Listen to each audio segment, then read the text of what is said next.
to the Twin Culture Podcast. It's your host Marion, and I'm back, episode 6. It's a very special one, and I really had to think about this one. I was like, let me hit up Coach Dwight and see what he wanted to be on and stuff like that. So I came, talked to him. He said we gonna do it. So I got Coach Dwight, former NFL player, trainer, coach, anything he possibly named, he probably did it. That's right. And I got Kevon Glenn, football player, was at Georgia State, just transferred to UConn. He finna do some big things, so y'all make sure y'all keep his name. Yes, sir. He finna go crazy. So how y'all doing? We're doing good, big man. How about yourself? I'm doing good. It's Awesome, a blessing to have y'all on here. Yeah, we honored to be here, man. Honored. Yeah, I appreciate that. So how life going? Something like that. Life been pretty good. I think going through college and switching colleges, you learn a lot of different things that you might not have thought you needed to know. And so life for me has all been about understanding things better, being more humble, learning about things, the value of things. So I've definitely been having a great time and been happy. Yeah. That's good. That's awesome, man. Well, you know, with me, man, like you say, I'm probably 4 different things at one time. I'm a coach, I'm a businessman, I'm a father, mentor. I do it all, man. So we just opened up our second gym, the basketball facility. So between there, we got summer camps going on. This week over there. That's great. Facility, running this, and just been an entrepreneur, man. Got just bought 4 commercial property and all that good stuff. Just diversifying, man. Yeah. You know, all this is, when God gives you a gift, you gotta let it makes room for itself. Yeah, you know what I definitely. mean? You can't just focus on just doing one thing. That's why I call it total athlete. You know, we're more than just athletes. We're two-dimensional. We're student athletes. You know what I mean? All that good stuff. In the business world, you more than just one thing. Yeah, You know what I'm saying? And that's kind of how I look at it. Having that like total mindset in life. That way you never get tunnel vision. Yeah. Tunnel vision is all right, but you don't want to get too tunnel vision where you don't see other opportunities of what you can be. Most definitely. Yeah, most definitely. So what's some things that keep y'all going each and every day to wake up and just say it's another day to be great? Well, I always tell people, you got to be led by your purpose. Your purpose is impacting people's lives in a positive way. That's your purpose. So when you get up in the morning, whatever you do, it leads to your purpose. And I feel that when you always got you purpose driven, you can conquer anything. Because life's going to throw challenges at your way. And life is 90%, well, 10% of what happens to you, 90% of how you respond. That's how it is. And it's all about having that total perspective. So that total perspective is outside of just total athlete. Yeah. That total perspective is life. Yeah, I think mine is definitely, like he talked about, it's a purpose. And I think we learned that more when you got to college, because high school, everything was kind of fun. It's just, you're doing stuff. College, stuff get a little harder. And you got to figure out what keeps you going, what drives you. And a lot of times people don't realize their purpose change. And so whatever that is, you have to find that purpose and attack. And I think mine is just being 22, you see a lot of people be successful and you see some that struggle. And I know mine at the end of the day is the end goal. It's making sure that, when I think about it, everything that I want to accomplish, I still can. And so it's that purpose of me thinking of my future self, future family. The family I have now is, what am I doing to make sure I'm the best for me, and in other ways am I giving my best? Because a lot of people's best look different. And I've always felt like I was destined for greatness, destined for great things. And so it's making sure I don't settle or you become too excited, or see a lot of people compare themselves to other people and they allow themselves to settle. And so that was my biggest take is making sure that I'm still pushing myself and not allowing myself to become, the average person or what you see so much people accustomed to. Just because they doing it don't mean I got to do it. And so my biggest purpose is making sure I'm staying true to me and making sure that I'm making the ones around me proud. And that's just being the best version of me. So So the topic today is, how important is it trusting the process? Because I know we, especially at Dutchtown, is trusting the process, trusting the system. So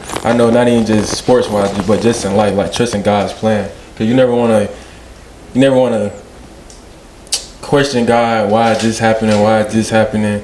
But it's always going to be hit with adversity. And I know sometimes you want to should I stay on track, or should I go down the wrong road? So how important is it trusting the process no matter what's going on? Well, a Marion, it's very important to trust the process. I should have wore that T-shirt. I got the T-shirts. I actually got it. I think with the last kid, put it on yesterday, but we actually had those T-shirts for all our kids to wear. That's our mantra: trust the process. Yeah. And in order to trust the process, you got to be focused, but you got to understand that the universe is going to test you at some point to see how bad you really want it. You see what I'm saying? It says in the Bible that I know the path that you have chosen, and when you have been tested, you shall come forth as gold. You see what I'm saying? So you can't come forth purified, stronger, without going through that test. Yeah. You know what I mean? And once you go through and you prove yourself and you pass that test and you trust the process, 'cause a lot of people get caught in the middle of the process. They get them questioning why this happened, why that happened, and they never make it out to the other end. Yeah. You always got to have a goal in mind. Like in football, our goal is to make it, if you're on offense, is to make it to that end zone. No matter if I'm out on the 20, I got 80 yards to go. I can get hit, I can get tackled, I can get sacked, but that quarterback gonna get back up. And my goal is to get in that end zone. Yeah. When you get closer to that end zone, as you get into the 20, the red zone, now the mistakes increase, right? Yeah. Because you got a shorter field to work with. Yeah. So now you got to be more precise in your decision making and really focus in on making the right decision at the right time. Because as you get to the goal line, it's easier to make a first down when you're out on the 20. You got 80 yards. But when you get on that goal line, it get harder and harder. Intense. But that's right. But that's the universe testing you. When you get right there on that goal line, you got to break. That's when you got everybody up there in the box, and they making it hard for you. Yeah. But once you break through, you going to another level.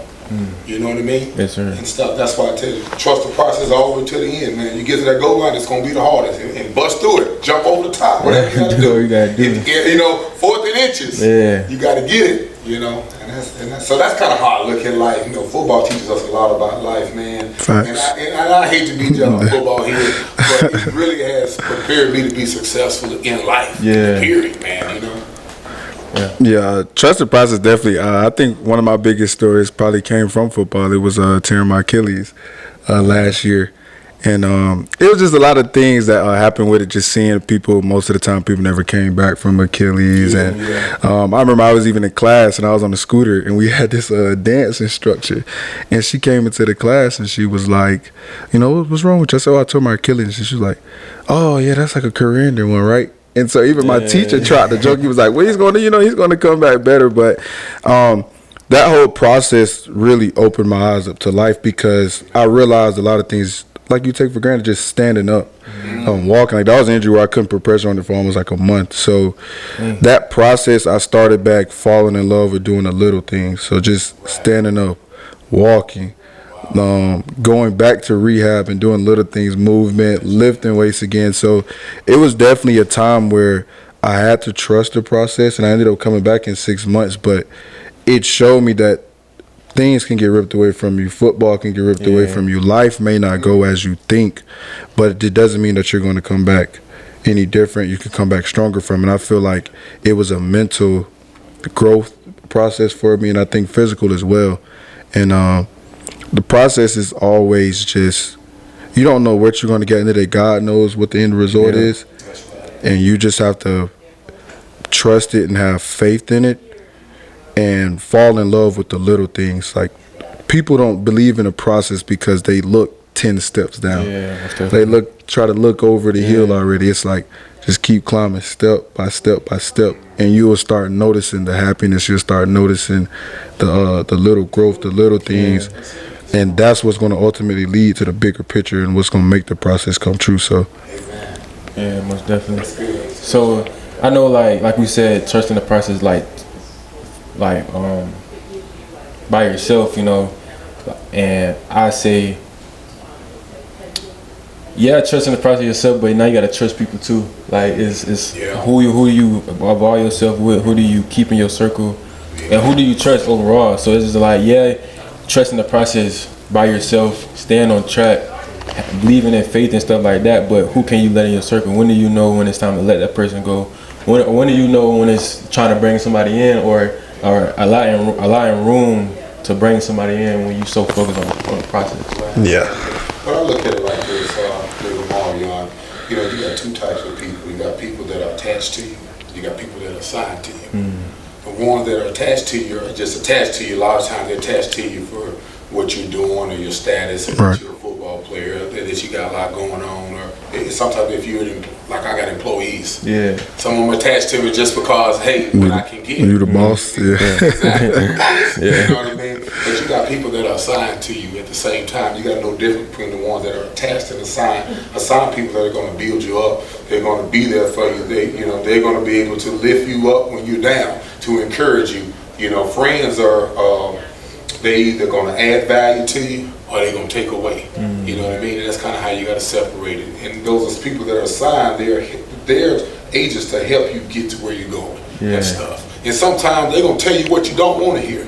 Yeah. You know what I'm saying? It doesn't mean you're like, oh, I don't want to talk to you. But sometimes you need the truth hurts. Exactly. But it'll set you free. No, for real. You know what I'm saying? No, for real. It's like it is. Yeah, I definitely think that's true. It's about understanding. If you have to be a strong-minded person to understand, you need people around you that wants the best for you. And a lot of times people mistake that for people who just always tell them what they want to hear.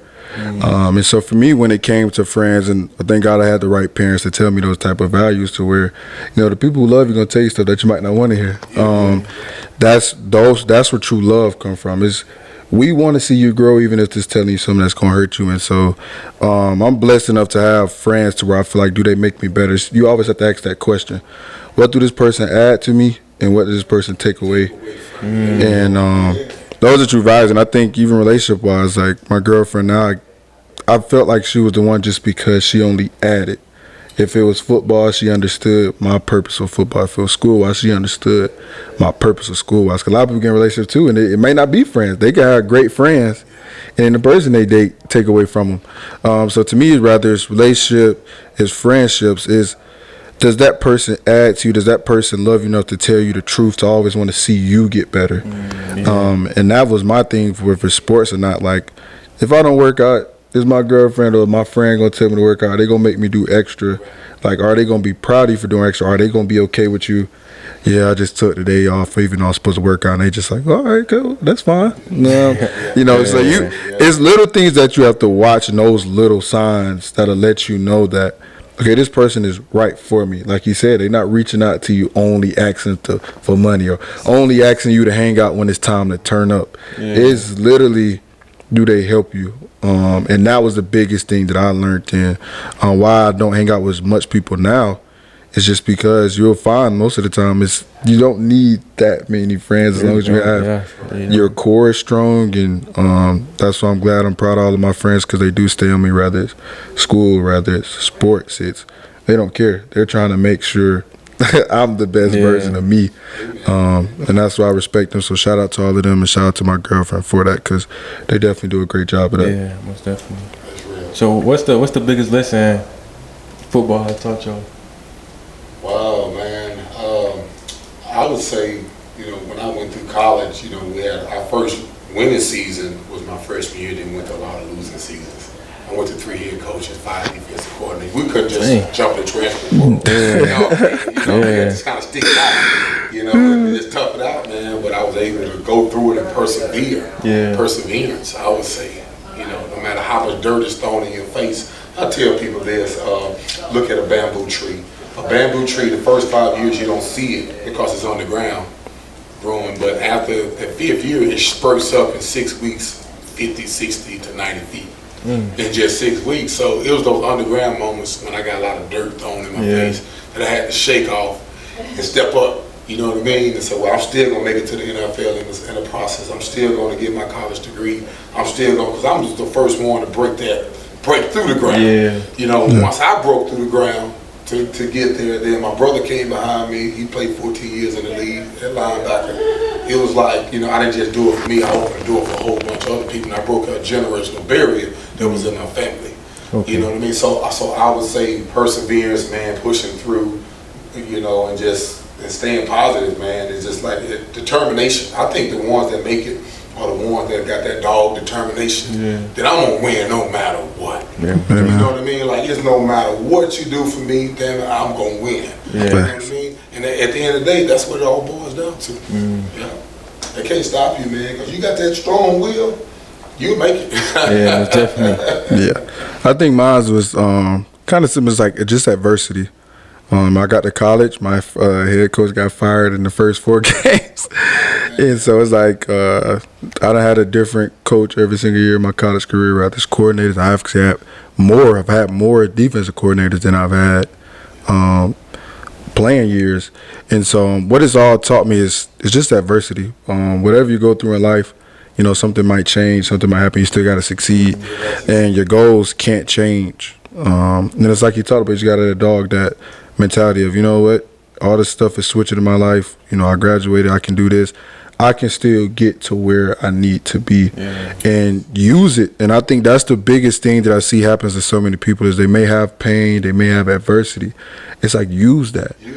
You know, use it as a benefit. And that's something that I always try to do is look at the bright side. A lot of people might say, man, I've always had to learn a new playbook. And y'all know college, especially you, college, playbook was hard. It's different terminology, it's different language. It's like speaking Spanish and now you're trying to speak French or something. So I've just took it as, you know what, maybe when I get to the NFL, you have to have a different coach. You're going to have to learn a playbook on the fly the same time as this guy or you're going to get cut. So to me, I just try to use the things that I'm going to and apply it to my dreams. I want to be a businessman. Okay, a deal might go bad, but this other deal over here might can go good. Or you running a business, something go good, and you have a bad week. You know, business owners, when COVID happened, they couldn't just tuck, hide, and run. I mean, how many businesses like I hit with COVID?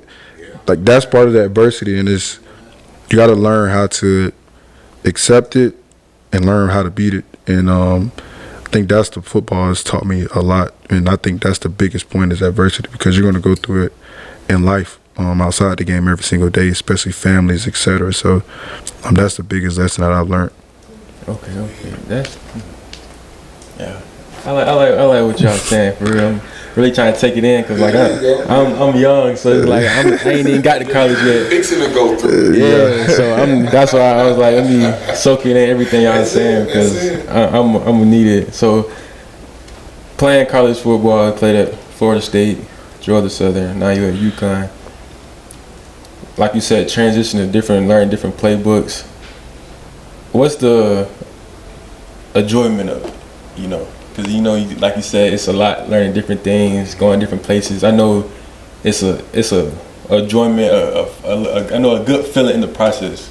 Yeah, well, because all that ain't bad. Yeah, well, first of all, I want to say it's a blessing more than enjoyment. Because I know a lot of people, since they try to leave one school, they get stuck in the portal.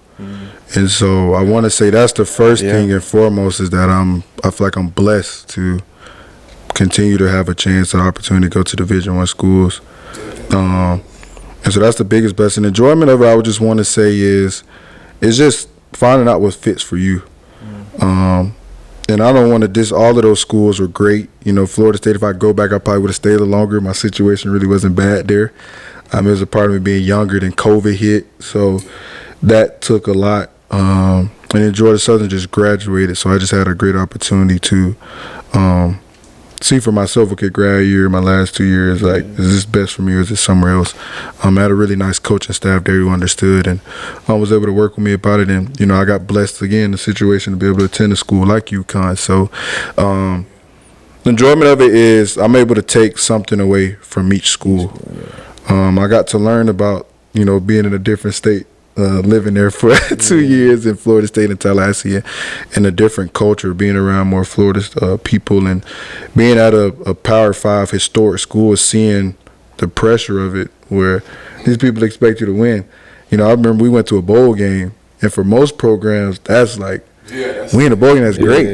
You know, every game that year, people was talking so much, like you can't even go on Twitter after like a game, because people just like, Florida State sucked, they ain't the same no more. So I got to experience what it feels like to go to school is expected to be a national championship level every year, and if you're not, you suck. There's no in between. So, and I got to Georgia Southern. I got to learn about the value of things, because I think my whole recruitment process, and I told my feminists as well, it was just, when you're going through my high school recruitment, I really only visited Power 5 schools. So you only see certain type of facilities, certain type of resources, and you can kind of, without even being arrogant, I don't think I was really arrogant, but it's the value. You might not understand the value of getting these clothes, getting these resources, the equipment that you have, the amount of staff, the money, the resources. And Georgia Southern was that learning process for me, to where I had to understand the value of a dollar, understand, okay, you getting clothes, this is valuable. The school is actually giving you some of the equipment. Like, it ain't like freeware. It's just, here go 10 clothes just because it's fall, and 3 more pairs of shoes, and understanding the indoor facilities and the training room and the value of a school giving you food. And so that was part of, like I said earlier in talking, was I understood the value. I learned the value of it, of those resources. And I also got to meet a lot of true to me, I think, life term friends, my roommates. Met my girlfriend there. I graduated from Georgia Southern. So to me, I feel like Georgia Southern taught me about a lot of off the field things and a lot of values in life more. And then now I'm blessed in a situation to be able to go to a school like UConn that has similar resources like Florida State. And so my goal is to, I feel like God, showed me those things. Then he brought me to show me how valuable those things are, and now I'm getting blessedly put back in a situation to where now I have those resources again, and so it's on me to make sure I know the value of it now, to make sure I'm maximizing it, because now I saw where you might not have the same thing, and so it's just about understanding what you're supposed to get everything, because life is a lesson in itself, and if something happens to you and you don't understand why, then to me you're not growing. And so to me, it was just about understanding why this might have happened, or what could I have done better in that situation, and being just critical of yourself. Just reflect on it, man. Just be honest with yourself. Yeah, most definitely. So, Coach. Yes, sir. Everybody know you played in the league. You went to Baylor. What are some things that you don't, you give people the rundown? Like I said, you give people the rundown. You played Baylor, went to the league. They asked them like that. So what's some things that that you really don't even talk about, like the process through college, and then some of the stuff you was hit with when you got to the league? Man, that's a good question, man. Just like maximizing every opportunity, because they watching everything. When you get to the league, like, you can never relax. You can never say that, oh, I made it, I'm good, because every day they try to find somebody to replace you. You see what I'm saying? So you always got to be on your P's and Q's. You always got to be doing everything right, especially when you coming from the bottom. I came in from the bottom. I had to beat out 20 guys for my roster spot for the Philadelphia Eagles. I went undrafted. I went to the Senior Bowl. I was on a 1-10 Baylor football team, captain of my Baylor. And man, didn't get drafted, went to the combine, number 15 rated defensive tackle in the nation. They said, hey, they find a way to get me cheap. And that's what the NFL draft's all about. Find a way to get you cheap. Doesn't mean that they don't want you. It's like, hey, we're going to get you cheaper than we could have got you. You should have been a 4th, 5th round pick, but we get you the free agent, we got a deal on you. And just knowing that, man, it's a cutthroat business and you got to maximize every moment. So after I got out the league, I realized everything I do is on point. I got to maximize the moment, because there were times to where I maximized the moment. To be honest, there was times to where, I like, damn, man, I pissed that down my leg. You see what I'm saying? And it just, I'm young. I was young at the time, trying to figure it out and dealing with life, things outside of football, distractions that was going on then, and trying to put it all together and stuff. But it was times where I was on top of the mountain. You know what I mean? I seen both sides of it. I seen the success and I seen the failure. You know what I mean? So that's why I tell people all the time, people can learn more from your failure than your success. So when I'm talking to my son, when I'm talking to other young men, I'm telling them, hey, this is what you don't want to do. You know what I mean? Because I honestly believe my little brother, he learned from my success, don't get me wrong, but he also learned from my failure. He learned from everything, like, dang, that ain't gonna happen to me, because he was sitting there on draft day. Went 5th round, 4th round, came 5th, 6th, and drafted 2000 draft. I was in the same draft with Tom Brady. Brian, we was all together, man, in that draft. We went to Senior Bowl. I played on the same teams with them. And my brother was sitting right there, junior in high school. He saw all those schools pass me up. By the 6th, 7th round, 15 teams called me jockeying for a position, trying to get me as a rookie free agent and stuff like that. So he thought in his mind, this ain't gonna happen to me. You know what I mean? And 5 years later, he was a first-round draft pick. You know what I mean? But it's just, man. I think that's the main rundown. And you know, when you come into a lot of money, a lot of times people think that the money, you know, you just always be like this. Yeah. You know, because you make a lot of money in 17 weeks. They take whatever $500,000, they break it up in 17 weeks and give it to you. So you think, oh, I'm good. I can go buy this, and you know, because you're used to having money like that. You know? Right. And but you know, but you always say save for a rainy day, be smart with your money. I learned that my second and third year, I started being smarter with my money and things like that. And I met my wife my rookie year. In June of 2000, we went out, and she was already working in Philly, man. And I got with a good girl, and she played basketball. She was an athlete, so we can relate. Yeah. You know, and things like that. That's how it went down, man. But that's what I tell them, man. Maximize every moment. Enjoy the moment at the same time, and you know, and be smart. Be smart with your money, man. But know that the eye in the sky is always watching you, and the eye in the sky don't lie. So, what's some things that somebody that want to play football, want to play in college, that's already, you know, been through they prime of their life already? So, what's some things you can give somebody that want to? It's not bad following people as long as the person you follow doing the right thing. So some things that advice you can give somebody. I would best probably say, if you're going to follow somebody, make sure they're at least on the same plan as you or have already done what you're trying to do. I think too many times the problem is people follow, but they're following people who are not trying to do what they're doing. Yeah. They're following somebody who, he might play football just like you, but he leaving the weight room first. He always at the facility first. He ain't doing no extra film.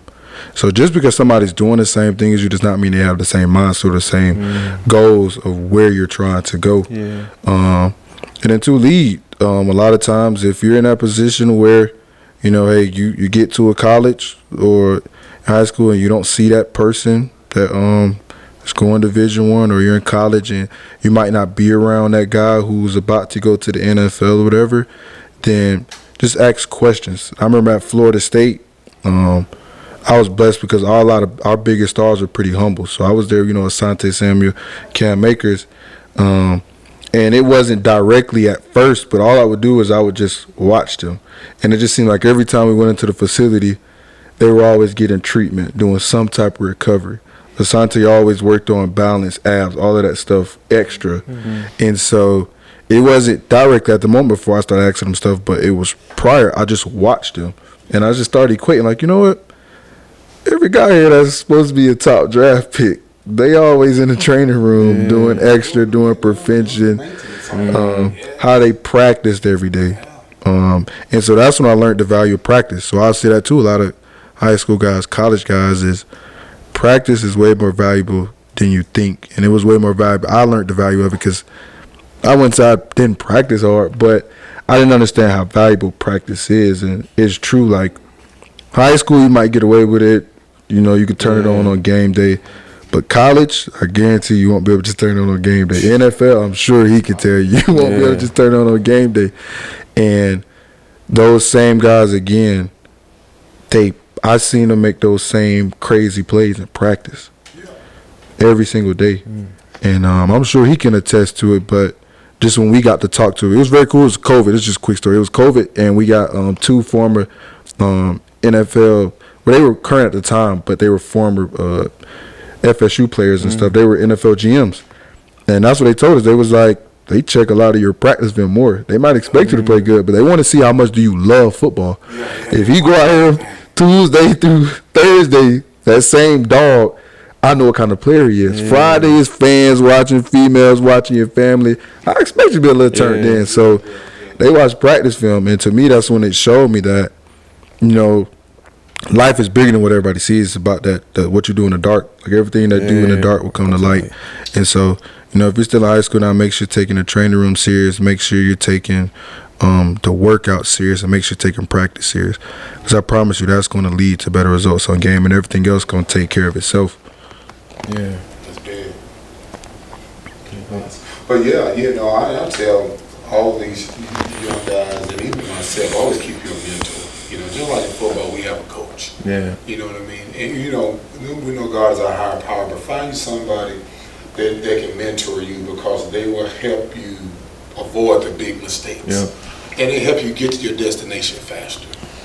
You see what I'm saying? Yeah. People that been where you're going. So, and I would say when I got out of, like Michael Strahan was a mentor of mine when I was in the league. Keith Hamilton, they called him the Hammer. He defensive tackle, played 13 years for the Giants. Those were mentors of mine. But when I got out the league, I didn't really have nobody to show me how to be an entrepreneur. Yeah. So I learned a lot of stuff through trial and error. And now it took longer, but once I got it, I'm able to help the next person. But I urge everybody, whether you do sports or in life, find your mentor. Mm-hmm. Find somebody you can talk to. You know what I mean, about certain situations, whether it's on the field, off the field, even in life.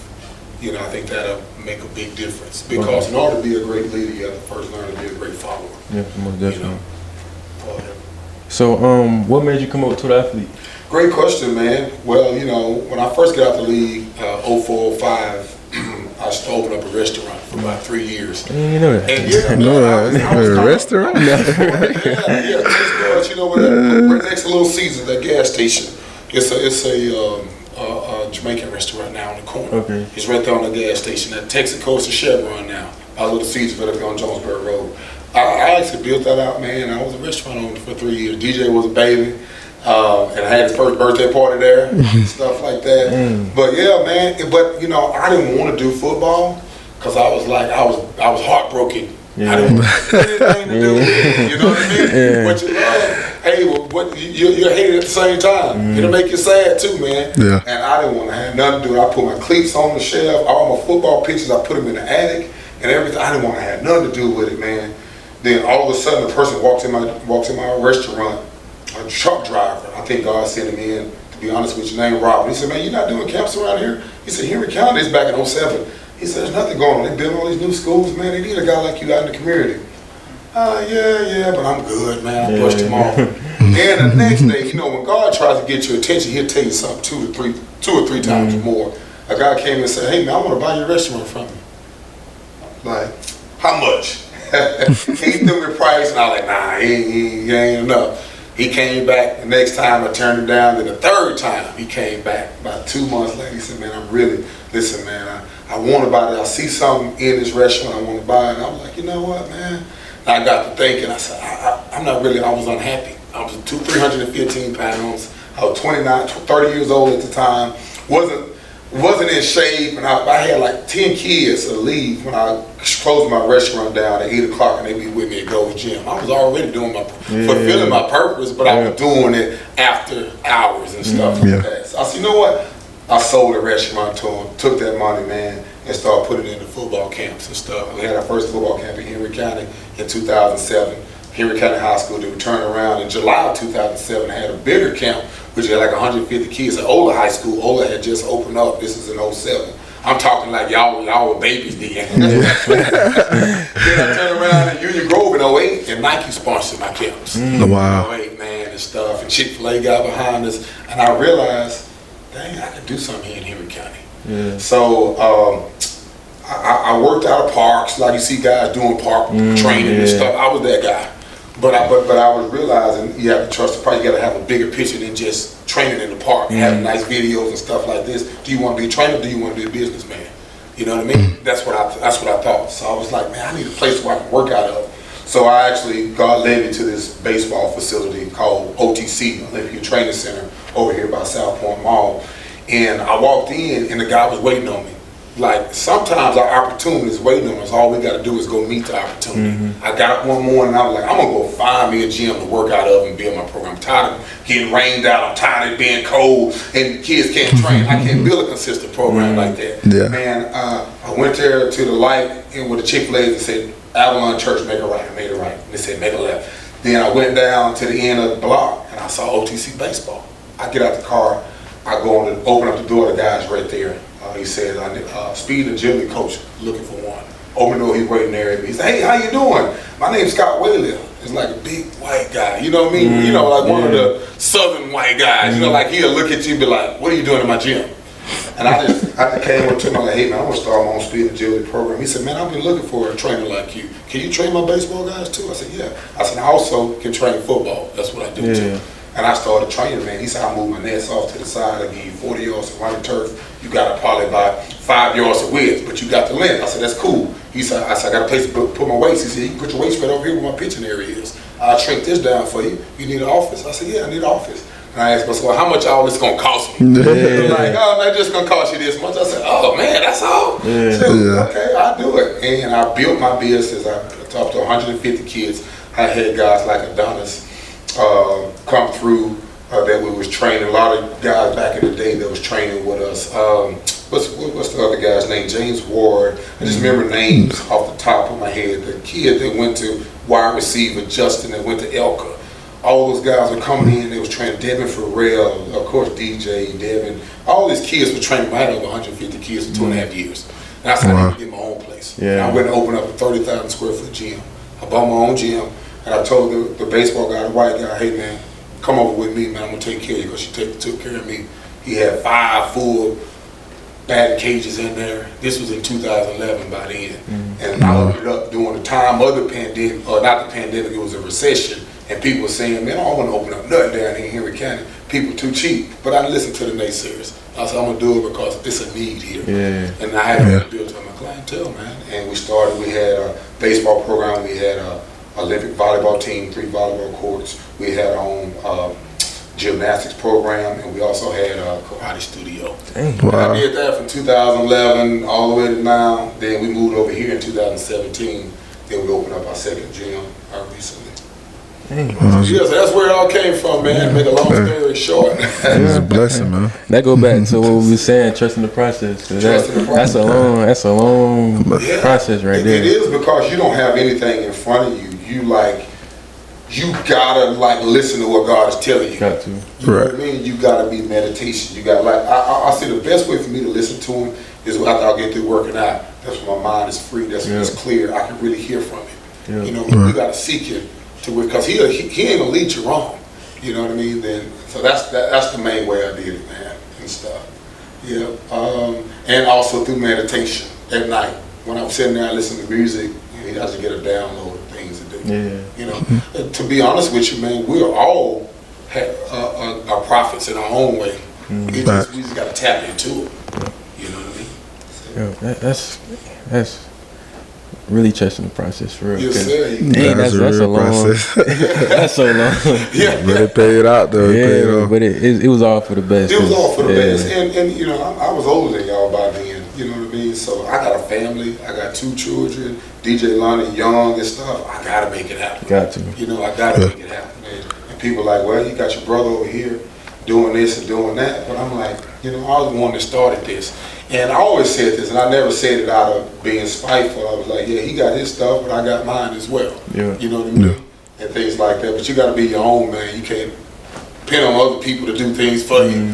You can't be like, oh, yeah, well I'm over here, Will Anderson. No. It's like, Will Anderson got his, but his role, but God got your role too. That's going to be great. You see what I'm saying? That's kind of how we got to see it, see ourselves. You know, if we never lose sight of that I'm great too, you know what I mean? Because what a man thinketh, he'll turn. That's what he'll be. You know what I mean? No matter what. If you always think you're special, you're great, that's what's going to happen to you. It's going to come to pass. You know. But if a person thinks small of themselves, like I always say this: if I don't have a fan mentality, have a player's mentality. A fan will walk around with another man's jersey on, stuff like this, pump up another man. You see what I'm saying? Think about it. That's a fan mentality. But a player, you never see a player win another player's jersey. You know, unless after the game he get it signed, they pay. He gonna put it. He ain't gonna say they wearing their jersey. Because we're not trained to put other people on pedestals. Only thing that goes on pedestal is God, and He's not a person. Amen. He's a spirit. That's the only thing we put on the pedestal. But fans will do that though. You know, they sit up there and criticize everybody else. He ain't gonna win. They sit in the stands eating popcorn and drinking soda while that person is fighting for his life, puffing and puffing and stuff. They find it entertaining that you are struggling in life. You see what I'm saying? But they ain't gonna step a foot on that football field. That's why you see there's He said that the harvest is plentiful, but the laborers are few. You got 65,000 people in the stands. You only got 22 people playing on the field at the same time. It takes courage. It takes guts to be a player.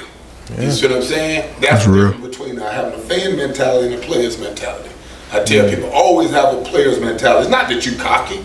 It's that you know who you are. Yeah. You know that you are great. You see what I'm saying? Yeah, he's great, but I'm great too. Yeah. You see what I'm saying? You can never lose sight of that. If you always remember that, you will always be successful. You will always, man. It's called a law of attraction. Nothing's going to be attracted to you if you don't think it yourself. Think about it. That mindset. Yeah, it's the mindset. It's the mindset, man. And all y'all got the right mindset. All three of y'all in here, man. God has great things for you all. Yeah. You know what I mean? He has great things for what you've been through, but he knows where you're going. He's like, nah, I'm gonna bless all y'all.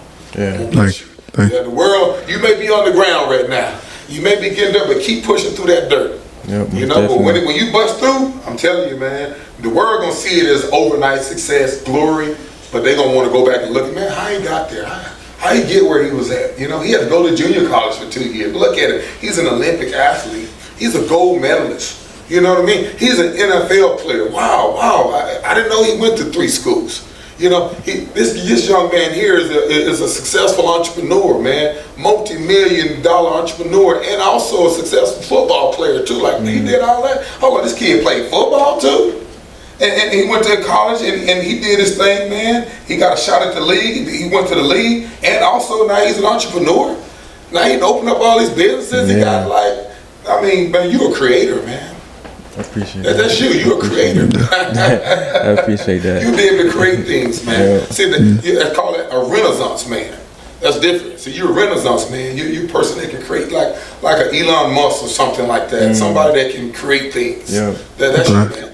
I appreciate that. Yes, sir. No problem. And then I was just talking to my mom about that yesterday in the car, and she was saying, like, because I asked her, like, how I feel to have, like, this your first shot to play college football. Yes, and she was just like, she's like, it really ain't hit me yet, but it's just crazy because I know the dark nights. I know the things that people don't see on the outside, what you've been through. Amen. So it's different from my perspective than somebody outside looking in, because I know the nights that you couldn't sleep. I know them nights them days I took you to camps. We driving 9 hours. I'm going to camps.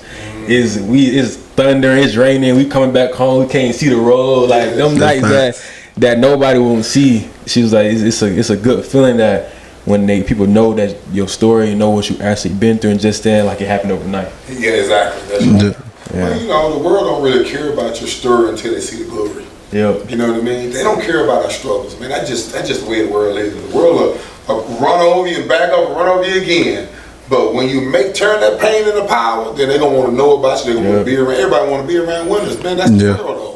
The world want to hang around winners, you know what I mean? Yeah. And stuff like that. They don't care if you're a loser. They're like, but as soon as you become a winner, everybody gonna be around you, because majority of the world are followers. Majority of the world are in the stands, like I was saying. It takes special people to be on this gridiron. Not talking about the gridiron in life. Most definitely. Yes, sir. So this is the last one for Kevon. It's something in football that keep you going, cause it's just like you don't have a normal college career. Like if people can't say they didn't tour their Achilles. I done been to 3 different colleges. I didn't graduate from my second school. I'm finna go to another Division I school. So it's like I said, there's a reason like I'm like the topic of today was trusting the process. Like I said, there's not a normal college career story. So it's like, what kept you going? Like, I definitely say it's mental. It's the mindset. And to expand on it, I didn't want to lose sight of what God put in me.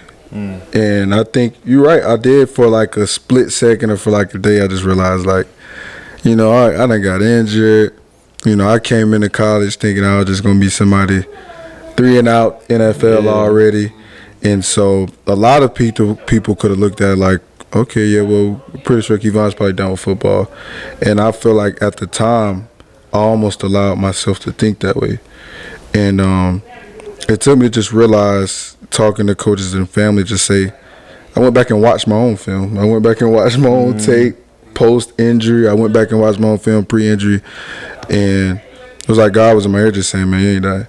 And so I never lost that confidence in myself. And it's like people always say, I looked and, like you say, talk 5-10 years down the line. And I asked myself, what was my dream goal? My dream goal is still to get to the NFL. And a lot of people I had to look at, and this is where the humble part came in too, is I realized a lot of people, they can't make that dream anymore. Their time is already done. They're already done with football, or they're somewhere in a far worse situation than me. I was like, man, I'm still at a Division I school. Yeah. I'm back healthy. Yeah. I just graduated. I still got 2 more years. I watch the draft every year. I note down the linebackers they take, the stats, the size that they weigh, what the combine run. And the main fact was everything I want to achieve, I still can't achieve. Yeah. So that reignited my fire. And then I think, like, the transfer portal situation, it just came about, the UConn situation. I said, man, so I can go here. The coach that's there, Jim Moore, former NFL coach, all the talent he's coaching NFL, the years he's coached in NFL, being around that connection, being around that teaching, it's like God showed me even more to back up, even if I didn't see it then, to back up my faith in knowing, no, it ain't over with. Yeah, it ain't over with at all. It's, if anything, it's just getting started. And I feel like the 2 schools prior, it taught me everything. I got to see the high of college football. I got to see a different side of it, a more humbling side. And I feel like it was all to prepare me for this next moment, which is just to maximize everything I know. And it was a part of the reason why, like, even the shirt I have on now is me getting ready to start my own brand and get into more entrepreneur stuff, because that's actually part of what my degree is in, is business. Yeah, talk about that then, Yeah, my brand, so my name is Kevon, the full name is Kevon Glenn, so, but the business and that I'm creating now and is about to launch soon is called Know the Grind. So it's the same initials as myself, and I felt like I was the main person where Know the Grind comes in true. Is because no matter what you do in life, like he's just talked about, whether it's football, on the field or off the field, no matter if you're a doctor, a lawyer, there's a grind to everything that you're going to do in life. And if you want to be successful at it, it's important that you know that grind and know what it's going to take and not being upset with that. And so when it came to my situation, there was a grind that had to be taken done. I had to be, first, in order to grow, I had to look at what are the things I did wrong. Was I doing the amount of work I could have done here? When I had the foresight of what was I doing? And it's almost like you said, it's that reset button. Okay, I know what it takes now. I know the grind that comes to it, and I know there's work that has to be done, and I learned the value of it. And I looked at myself and I just knew what I want to accomplish, I can accomplish, I will accomplish. And so I never looked at it as a situation of, I'm done playing football, like I'm gonna be done with it. It was more so, it gave me even more faith to realize this stuff happened to me for a reason. Yeah. And I'm going into the situation that I'm in for a reason. And that gave me even more faith in God, to trust it, to trust myself, the people around me, my parents, their faith in me, just talking about everything that I've been through. Like you said, your parents know. And there's stories about me that when I was a baby I didn't even know, and going up my whole entire life, there was always a challenge or something I wasn't supposed to do. The surgery on my arm, I wasn't supposed to be playing sports really after that because they had to make artificial cartilage. So before I realized it, I had beat the odds my entire life from the age of born. I was a miracle baby. I wasn't supposed to be alive then. And so your parents always know what's best, and their stories and remembering. When you get older, sometimes you lose that. Like you said, the world is different. You get used to it just because other people can't do it. So just because you're around other people who ain't no entrepreneurs, ain't opening up their own 30,000 square foot facility, you start to think that stuff is out. Just because you're not around people going to the NFL, you start to think, okay, well, I can't do that no more. And then it's like you said, you have to realize I ain't never been average my whole life. That's right. I've only beat the odds my entire life. I remember even before we got to Dutchtown. I remember before we even got to Dutchtown, people was like, you know how Georgia is, a heavy football state. People was trying to give me to Sandy Creek, all these other schools. And that's like, ain't nobody really Division I came out of Dutchtown at that moment. My parents like, Our son is great enough. College coach is gonna find him. Yep. And the rest was already the story to where now we have talented. Your son, a very talented player. We have Division I players that Dutchtown every year, and it's not about. It's the same way not being that follower. Yeah. It's about putting the light on people, believing in yourself. Yeah. And I think in college, anyway, even if you're not me, you always have to believe in yourself no matter what it is. Even if you're an entrepreneur, I'm pretty sure there was times he got told no to do a lot of things. NFL, the best players get cut. You feel me? So if you really think about that, the best players get cut at a certain point in their career. Rather they're too expensive and they don't want to pay them anymore, or somebody else don't think of their value. So you have to be your biggest fan, and you have to put more faith in God when things get harder. And that was something I always had to do. My parents would always say, pray for it, it's going to come. Speak it into existence. People don't realize how powerful your talk, your words are. And if it's like you said, it's the mindset. If you always believe you're going to get somewhere, it doesn't matter if you're there now. You don't have to be a millionaire now. But if you believe you're going to be a millionaire and you put the work behind it, it's eventually going to come. And so it's just reprogramming my mindset. It was dark times. I never forget, it was a story. Florida State, they did this. We didn't know we were going to get red shirt. So we're going through fall camp. And we rise in the depth chart. They making articles about us. I'm showing my parents. I'm showing Coach Fed, Coach Rod. I'm like, I'm going to be playing as a freshman, y'all. I'm like second string on the depth chart. And we get to camp. And the first day before game, we come in at a whole depth chart different. The first game, we done went through a 3-week camp process. I'm like, I'm about second string. We get to the camp day, and they done switched us. Now we all getting red shirted. And I remember I was so hurt, I don't want to drop a tear. And I just called my parents and I said, I can't even believe they did this. And that was just like the first lesson of like, it's okay, don't lose faith. And I think for me, it wasn't being delusional, but I saw the tape. I saw I still was able to make the same plays I made in high school. I still saw that combine stuff. I can do the same thing those guys are doing, height-wise measurement. I can do the same thing that those people are in the NFL. And so, like I said, the biggest lesson was just I always believed in myself. And knowing that I still can achieve something. I felt like for me it was more disrespectful to a lot of people that I do know who can't be able to do something. A lot of guys, NFL, some guys just don't have the size naturally, no matter how talented they are, they don't have the size. Or they might not just have the talent, but they will outwork anybody. And so to me, I felt like it was disrespectful to God who's giving me talent, size, to not maximize and to still chase what I want while I still have the window in time too. So that's ultimately what keeps me going. Yeah, that's real good. So I appreciate y'all. No problem. Taking the time out. Appreciate you for having us here, man, for sure. Yeah, this will be a good one. So y'all see this Friday. Like I said, you got Coach Dwight. Do everything pretty much. They got Kevon Glenn. He doing big. He gonna do some big things this coming season. You playing? You playing this year or like how they doing? Well, yeah, definitely because I graduated. It avoids any eligibility and everything like that. So that was the main reason why I took this time, and everything I was going through graduate, just the voice I was hearing. That's the reason why I ended up hopping in the portals, because I knew I had the opportunity. And again, like I said, I just wanted to make sure I'm doing everything best for me. Knowing what I knew then, I wasn't really worried about a place. It was just about specifically, I know I can do this. God showed me more proof of knowing what I can do by school I'm able to go to now. It was like, that was another way of him showing, I believe you, I know what you can do, and so just do it. And so, yeah, I'll definitely be looking forward to playing. Check out UConn games, go Huskies. Never been to the North now, but I'm definitely excited to get started, man. So, like I said, keep his name. You gonna see his name, so it's going to stay tuned, like you said. And like I said, episode 6 is gonna be a great one. Next week, episode 7. So y'all make sure y'all stay tuned. Go in and subscribe, like, do everything you're supposed to do so you can see every video drop. You can get everything. They on all platforms. And like I said, 21 Coaches on all platforms. You find them any place, anytime, any day. And we out.